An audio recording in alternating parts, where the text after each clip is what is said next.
ನಮಸ್ಕಾರ. ಗುರುಭ್ಯಶ್ಚ ಗ್ರಹೇಭ್ಯಶ್ಚ ಮಯಾ ಬದ್ಧೋಯಮಂಜಲಿ ಪ್ರಸನ್ನ ಮನಸಸ್ತೆ ಮೇ ಸತ್ಯಾಂ ಕುರುವಂತು ಭಾರತಿ. ಎಲ್ಲ ವೀಕ್ಷಕರಿಗೆ ಯುಗಾದಿ ಹಬ್ಬದ ಶುಭಾಶಯಗಳನ್ನು ಹೇಳ್ತಾ, ಯುಗಾದಿ ನಮ್ಮ ಮಾರ್ಚ್ ತಿಂಗಳಿನಲ್ಲಿ ಪ್ರಾರಂಭ ಆಗಿದೆ.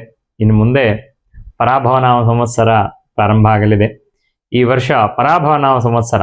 ನಮ್ಮ ಈ ಸಂವತ್ಸರದಲ್ಲಿ ಯಾವ ರೀತಿಯಾಗಿರುವಂತಹ ಶುಭಾಶುಭ ಫಲಗಳು ಇರುತ್ತೆ ದ್ವಾದಶ ರಾಶಿಗಳಿಗೆ ಅಂತ ತಿಳಿಸ್ಕೊಡ್ತಾ, ವೃಶ್ಚಿಕ ರಾಶಿಯವರಿಗೆ ಈ ವರ್ಷ ನಾವು ನೋಡೋದಾದ್ರೆ, ವೃಶ್ಚಿಕ ರಾಶಿಯವರಿಗೆ 8ರಲ್ಲಿ ಗುರು ಅಷ್ಟಮ ಸ್ಥಾನ. ಹಾಗಾಗಿ ಅನಾರೋಗ್ಯದಿಂದ ಬೇಕಾದಷ್ಟು ಖರ್ಚುಗಳು ಉಂಟಾಗುವಂತಹ ಒಂದು ಸಾಧ್ಯತೆಗಳು, ದೊಡ್ಡದಾಗಿರುವಂತಹ ಅನಾರೋಗ್ಯ ಬರಲ್ಲ, ಯಾಕಂದ್ರೆ ಗುರು ಶುಭ ಗ್ರಹ. ಆದ್ರೆ ಪಂಚಮಾಧಿಪತಿಯಾಗಿ ಅಷ್ಟಮ ಸ್ಥಾನದಲ್ಲಿ ಇದ್ದಾನೆಂದ್ರೆ ಪೂರ್ವ ಜನ್ಮದಿಂದ ಬಂದಿರುವಂತಹ ಪ್ರಾರಬ್ಧವಶಾತ್ ಮಾಡಿರುವಂತಹ ಕರ್ಮದಿಂದ ಒಂದಷ್ಟು ರೋಗಗಳು, ಆನುವಂಶಿಕವಾಗಿ ಇರುವಂತಹ ರೋಗಗಳೆಲ್ಲವೂ ಕೂಡ ಈ ವರ್ಷ ಉಲ್ಬಣ ಆಗಿದೆ.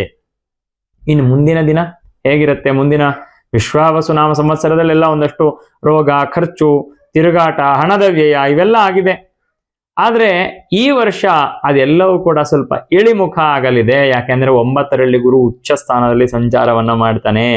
ಪಂಚಮಾಧಿಪತಿಯಾಗಿ ಸಪ್ತಮಕ್ಕೆ ನವಮಕ್ಕೆ ಬಂದಾಗ ಆಸ್ತಿ ಸಂಬಂಧವಾಗಿದ್ದಂತಹ ಒಂದಷ್ಟು ತೀರ್ಮಾನಗಳಿದ್ರೆ, ಭೂಮಿಯ ವಿಚಾರದಲ್ಲಿ ಇರುವಂತಹ ಯಾವುದೇ ಒಂದಷ್ಟು ಸಮಸ್ಯೆಗಳಿದ್ರೆ ಅದೆಲ್ಲವೂ ಕೂಡ ಕ್ಲಿಯರ್ ಮಾಡಿಕೊಡ್ತಾನೆ. 9ನೇ ಮನೆ ದಾನೋಪಾಸನ ಸೌಶೀಲ್ಯ ಗುರವು ನವಮಾದಮಿ ಉಪಾಸನಾ ಸ್ಥಾನ. ಹಾಗಾಗಿ ದೇವರ ಉಪಾಸನೆ, ದೇವತಾರಾಧನೆ, ಪೂಜೆ ಪುನಸ್ಕಾರವನ್ನ ಮಾಡಲಿಕ್ಕೆ ತುಂಬಾ ಒಳ್ಳೆಯದಾಗಿರುವಂತಹ ಒಂದು ಸ್ಥಾನವಾಗಿರುತ್ತೆ.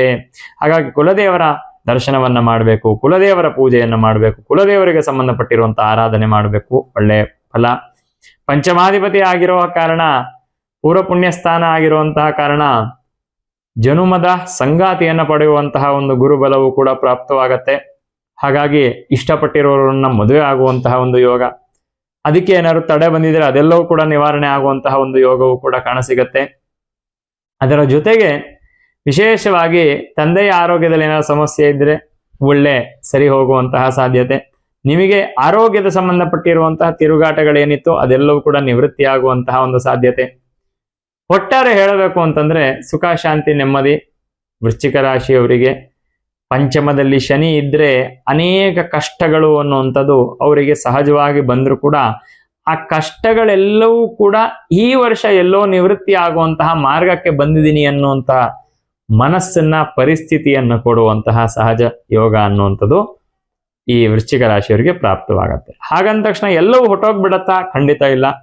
ಪಂಚಮ ಸ್ಥಾನದಲ್ಲಿ ಶನಿ ಇದ್ರೆ ಬೀಳು ಏಳುಗಳಾಗುವಂತಹ ಸ್ಥಾನ ಪಲ್ಲಟಗಳು, ಮನೆ ಬದಲಾವಣೆ ಮಾಡುವಂಥದ್ದು, ಕೆಲಸದಲ್ಲಿ ಸಮಸ್ಯೆ ಮಾಡುವಂಥದ್ದು ಇದೆಲ್ಲವೂ ಕೂಡ ಇರತ್ತೆ. ಆದ್ರೆ ಗುರುವಿನ ದೃಷ್ಟಿ ಅದಕ್ಕೆ ಬೀಳೋ ಕಾರಣ ಅದೆಲ್ಲವೂ ಕೂಡ ಇಳಿಮುಖದ ದಾರಿಗೆ ಬರ್ತದೆ.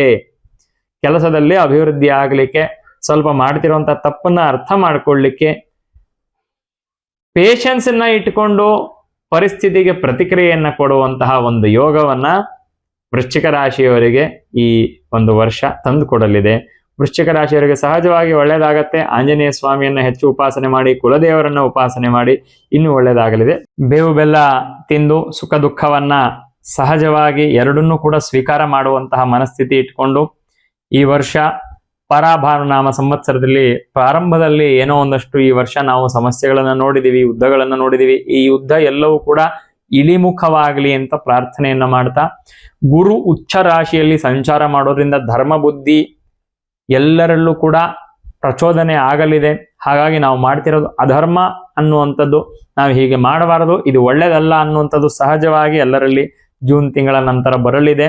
ಸಹಜವಾಗಿ ಎಲ್ಲ ದ್ವಾದಶ ರಾಶಿಗಳಿಗೂ ಕೂಡ ಗುರು ಸರ್ವೇಶ್ವರ ಕಾರಕ ಆದ ಕಾರಣ ಅವನು ಉಚ್ಚ ರಾಶಿಯಲ್ಲಿ ಸಂಚಾರವನ್ನ ಮಾಡ್ಬೇಕಾದ್ರೆ ಎಲ್ಲರಿಗೂ ಅವನ ಬಲ ಒಂದು ರೀತಿ ಪ್ರಾಪ್ತವಾಗಲಿದೆ ಅನ್ನೋದನ್ನ ನಾವು ಚೆನ್ನಾಗಿ ಈ ವರ್ಷ ಅರ್ಥ ಮಾಡ್ಕೋಬೇಕು.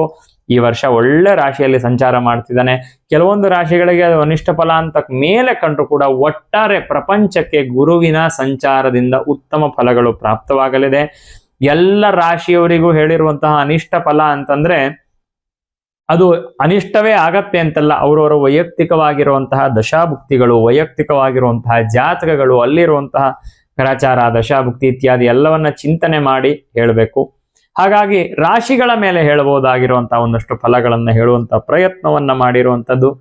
ಎಲ್ಲರಿಗೂ ಕೂಡ ಒಳ್ಳೆಯದಾಗ್ಲಿ. ಗುರುವಿನ ಸಂಚಾರ ಈ ಪರಾಭವನಾಮ ಸಂವತ್ಸರ ಒಳ್ಳೆಯ ಫಲಗಳನ್ನು ತಂದುಕೊಡ್ಲಿ ಅಂತ ಹೇಳ್ತಾ ನಮಸ್ಕಾರ.